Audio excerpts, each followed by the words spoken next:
दोस्तों आज हम बात करेंगे मध्य प्रदेश के बांध को याद करने की ट्रिक। आज हम जानेंगे कि कौन सा बांध कौन से नदी पर स्थित है। तो चलिए शुरू करते हैं। पहला है बाणसागर बांध। ये किस नदी पर स्थित है? यह सोन नदी पर स्थित है। अब इसको याद करने की ट्रिक देख लेते हैं कि राम जी ने सोने के मृग को बाण से मारा था। राम जी ने सोने के मृग को बाण से मारा था, जिससे हम बाण से ले लेंगे बाणसागर बांध और सोने से ले लेंगे सोन नदी। तो हमें याद रहेगा कि बाणसागर बांध कहाँ स्थित है? सोन नदी पर स्थित है। फिर लेते हैं गांधी सागर बांध, राणा प्रताप बांध और जवाहर बांध। ये कहाँ स्थित है? चंबल नदी पर स्थित है। अब हम इसको आसानी से रिलेट कर लेते हैं कि इन तीनों ने मिल करके अपने बल का प्रयोग कर हमें आज़ादी दिलवाई थी। जैसे कि गांधी जी ने भी, जवाहरलाल नेहरू ने भी और राणा प्रताप ने, इन सभी ने अपनी बुद्धि और बल का उपयोग करके हमें आज़ादी दिलवाई थी।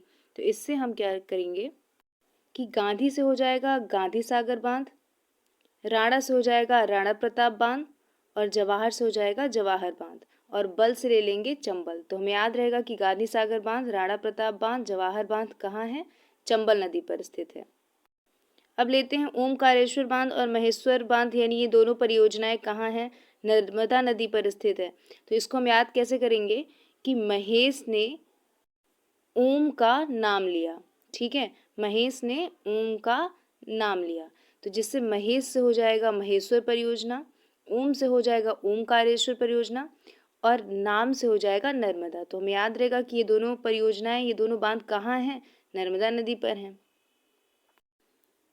फिर लेते हैं राजघाट बांध। ये कहाँ है? बेतवा नदी पर। तो सिंपल से इसको ले लेते हैं कि मेरा बेटा राजा है।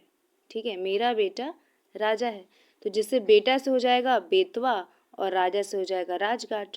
तो हमें याद रहेगा कि राजघाट बांध कहाँ है? बेतवा नदी पर है। फिर है बरगी बांध, जो कि कहाँ है? नर्मदा नदी पर है। अब इसको याद कैसे करेंगे?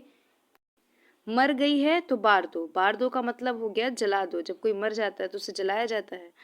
तो इसको कैसे याद करेंगे? मर गई है तो बार दो। तो मर से हम ले लेंगे नर्मदा, उससे हम इसको रिलेट कर लेंगे। मर से हो जाएगा नर्मदा और बार दो से हो जाएगा बरगी बांध। तो हमें याद रहेगा कि बरगी बांध कहाँ है? नर्मदा नदी पर स्थित है। फिर है सरदार सरोवर बांध। वो कहाँ स्थित है? वो भी नर्मदा नदी पर स्थित है ना। तो हम इसको याद कैसे करेंगे? अब देख रहे हैं कि जितनी भी परियोजनाएं हैं, जितने भी बांध हैं, वो सभी अधिकतर किस पर हैं? नर्मदा नदी पर।